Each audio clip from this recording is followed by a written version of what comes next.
Hello guys, this is Spicy Bill and this is NOT Zakus again. So, welcome back to another episode of Gunpla Review. Today we'll be looking at more Zeon mobile suits that are NOT Zakus. First we'll be looking at this guy right here. This is the Zuda by the ZMOT company. So this is the Zeonic company's rival company who also produce mobile suits for the Zeon forces, Principality of Zeon more specifically. Basically, this company is known for making, variants of the other Zeon suits that are not very popular among Zeon forces, like the Gion, obviously, and then I think they also produce the I think just the Gion and the Ifrit. Yes, the Ifrit. So, I mean, they only produce like 8 of the Ifrit, so this company isn't like one of the Zeon's, well, it's not Zeonic company, so.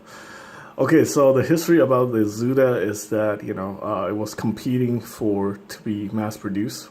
It was competing with the Zaku 1 to see which one, has the superior performance. Now, the thing is, the Zuda actually has better performance than the Zaku 1. Unfortunately, the Zuda has a major malfunction. It's that when you overexert or over-exceed its performance, the suit like to just break apart, and that is very problematic for Zeon. So they decided to go with the slightly inferior Zaku 1. So yeah, the Zeonic company won out the contract to mass-produce Zeon's mobile suits, the Zaku 1. Now, the Zuda itself is actually really nice. I think they just put too many features into the suit. If they make it a little bit more low-key, I think the Zuda is, it's a great mobile suit. It's got tons of thrusters, which I don't think is necessary. I mean, look at all these maneuver thrusters, main thrusters, thrusters on the leg. It's capable of ground and aerial combat as well as atmosphere and space combat, stuff like that. That's actually very impressive. And this kit itself is no joke. This is actually very well made. The only thing that's really bad about this kit, I would say, is these stickers. These are not gonna last. Eventually, they're just all gonna come off. You can see a lot of it starting to peel off, stuff like that. So we're going to talk about its accessories first. Basically, it's got the Zaku machine gun, as always, and it's also got the He-Hawk, just like the Zaku 2. I think these are universal weapons for Zeon forces, so they're just going to have them, regardless of it's a Zaku or a Zuda. It's got the Stern Faust, which is also very universal. I'm going to take these parts off right there. Now, this thing, it's like I said, it's very well designed. It's not just like a simple combat mobile suit. It's got multifunctional accessories. This built-in shield, you can rotate that. You don't see that you don't even see this feature on the, well, I mean, the shoulder shield on the Zaku 2 can move around, but not like this. This is very nice. And not only that, the shield double as a melee weapon. So you can pull these out. You've got some spikes right there. And this can be attached to the arm. So, the designer, the engineers from the ZMOT company put in a lot of effort into their designs. And I think for the most part, it's very well implemented. I think they just put too much stuff into this mobile suit. They should have just, stick with one thing and, just make it better instead of adding so many features to a mobile suit. So there we go. There's a melee function right there. And it's also got another melee function right here, which are these parts on this shoulder. You can push down and the arm can extend. So from according to the wiki, or what people say, the reason for the arm to be extended is so you can reach down and grab the He-Hawk. But that's kind of a stupid idea, because why don't you just raise the leg so you can grab the He-Hawk? Like, why do they have to create this function so you can lower the arm? I think basically what it is it's another melee gimmick.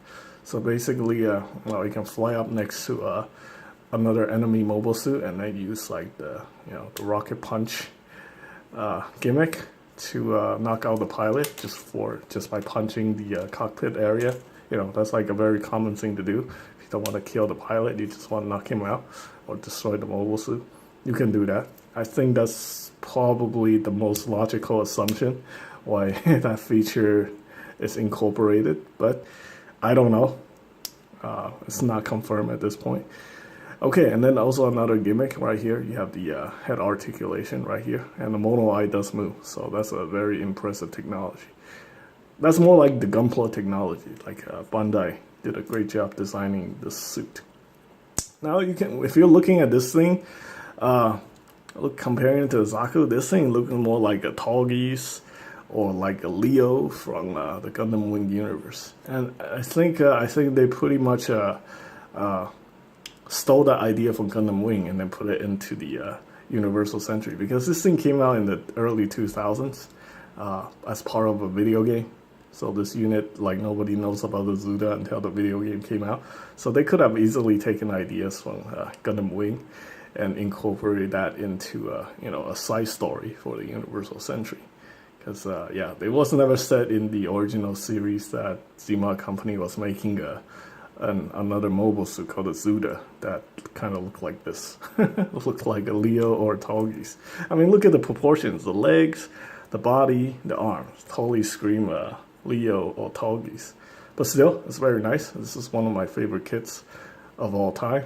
You know, it's not a Zaku, but it's special. It's very special.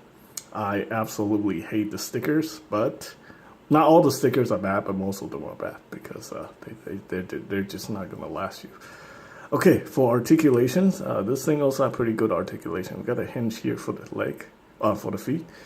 Take a look at that. That's really good articulation. Ball joint here, double jointed knee.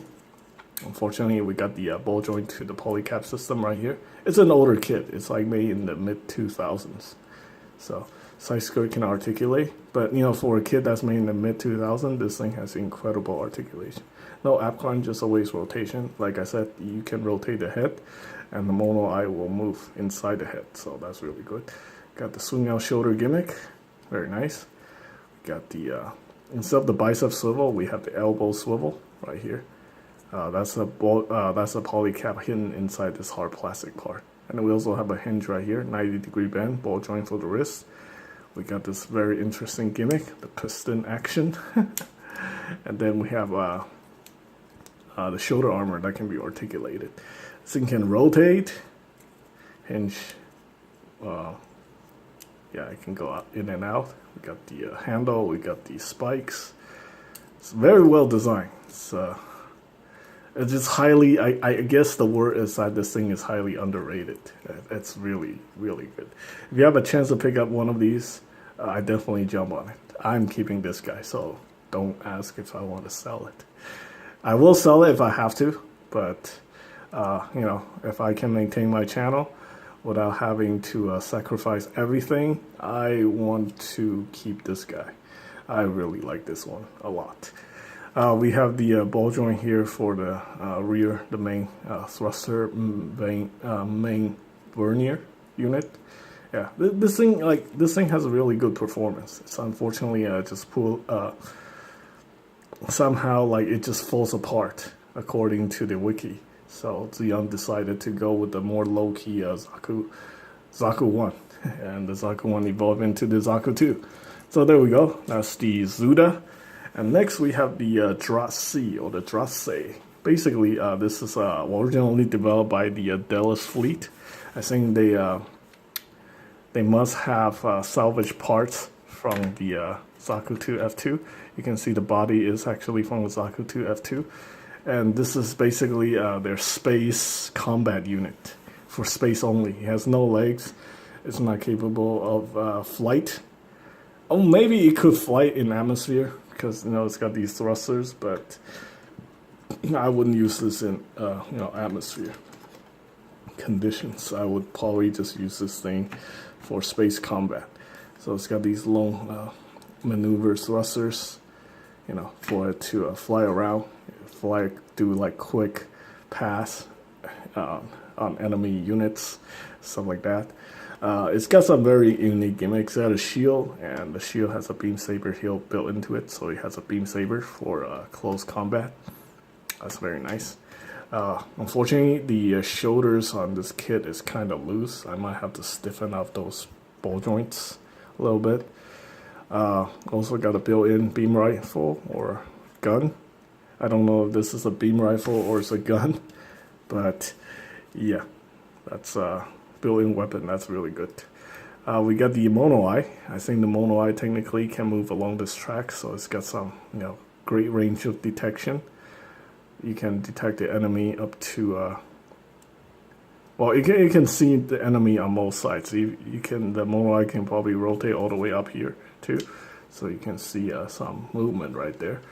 For articulation, well, you just got these maneuvering thrusters, the typical Zaku 2 F2 shoulder gimmick. Got the swing out polycap, shoulder can rotate 360. Got the bicep rotation right there. Got a single bend for the elbow. And the head is double ball joint.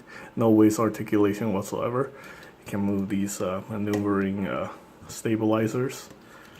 And yeah, these things kind of like to fall off. So I recommend gluing these in if you have a chance, or if you want it to be more stable.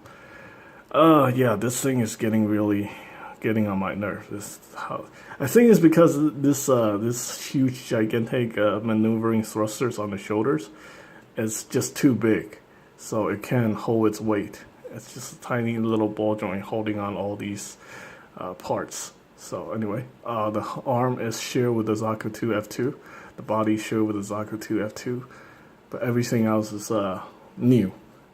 Now it also comes with a Gatling gun, but I have that Gatling gun on my other Zaku. So yeah, if you want to see the full review on the Drosy, I'll put the link in the video description. I reviewed this guy. This was really hard to find. I actually paid like a lot of money for this kit, like $20 over its MSRP just to get it. And this is not P Bandai. There's also a P Bandai version of the unicorn version of the Drosy, if you guys like that. But this is a regular release, and I paid like freaking $40 for it. So that was not a good deal. But anyway, that is the Drosy, and this is NOT Zaku, and that's NOT Zaku.